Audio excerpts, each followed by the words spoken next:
Robotic arms are one of the most identifiable and popular pieces of machinery in industrial settings today. Their range of abilities allows them to complete numerous tasks in a wide range of fields, from intricate medical procedures to large-scale manufacturing solutions. Though many have heard of or seen these arms in the media, it's important for robotics engineers to gain hands-on experience in this growing field. This final project for Robotics 3001 gave our group a priceless introduction to the intricate world of robotic arm manipulation. But it all starts with the setup of the Open Manipulator X. This robot is a compact open-source arm based on ROS. The arm has 4 revolute joints, each providing a degree of freedom, as well as a 2-pronged gripper actuated by an independent servo. In order to move the robot smoothly and efficiently, position and velocity kinematics must be calculated. This process, known as forward kinematics, refers to the process of obtaining the position and velocity of an end effector given the joint angles and velocities at a given time. In this class, we calculated forward position kinematics by finding the Denovet-Hartenberg parameters. These include rotation and translation along each z and x axes respectively.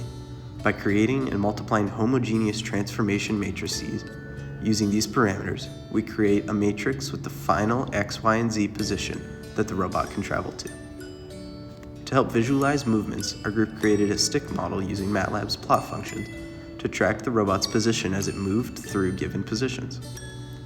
This allowed a constant visualization of the individual frames and the end effector's velocity in real time. Inverse kinematics allows us to move backward, finding the joint space values knowing only the task space. This was useful when the robot knew its XYZ coordinates, but needed to find the angles of each joint. There are 2 main ways of calculating inverse kinematics, algebraically or geometrically. During the lab, geometric calculations were used to find theta 1, 2, 3, and 4, the values of each joint respectively. To complete this task, we implemented the IK3001 method within our robot class in MATLAB. This method takes a 1x4 task space vector, representing the end effector's position and orientation, and outputs the corresponding joint angles as a 1x4 vector. Safety checks were added to ensure the target pose lies within the robot's reachable workspace, throwing an error if not. Afterward, our forward kinematics method was used once more to verify the results were correct. The goal of our final project this term was to incorporate this arm into a pick and sort system that could efficiently pick up balls of different colors and sort them into corresponding bins. The first step of this process was calibrating a fixed webcam in MATLAB. Using the MATLAB camera calibration app, we took pictures of the checkerboard from multiple angles and analyzed them to estimate and correct any distortion created by the camera optics. This removed the lens's fisheye effect from the image and allowed for more accurate locations and easier interpretation. To check that the calibration was successful, we analyzed the reprojection errors and ensured that the mean error was always less than 1. Next, intrinsic calibration was used to calculate the location of the camera in the 3D scene.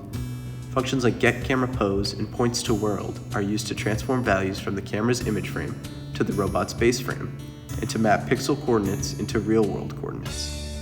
If the calibration was successful, then the robot could interpolate to the coordinates selected in an image with ease. To detect each colored ball, we made masks using the color detection tool.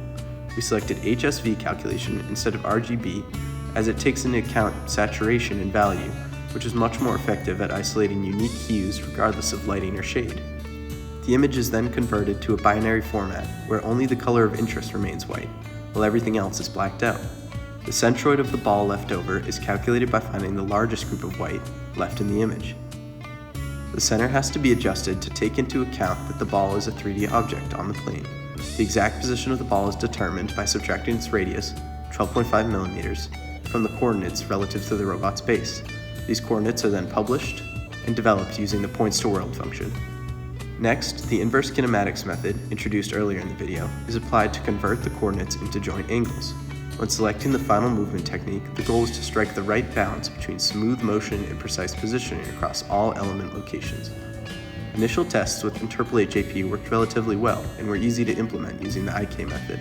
However, quintic task space trajectory, though theoretically the most precise, was found to be glitchy and prone to causing collisions with field elements, such as the robotic base and collection pins.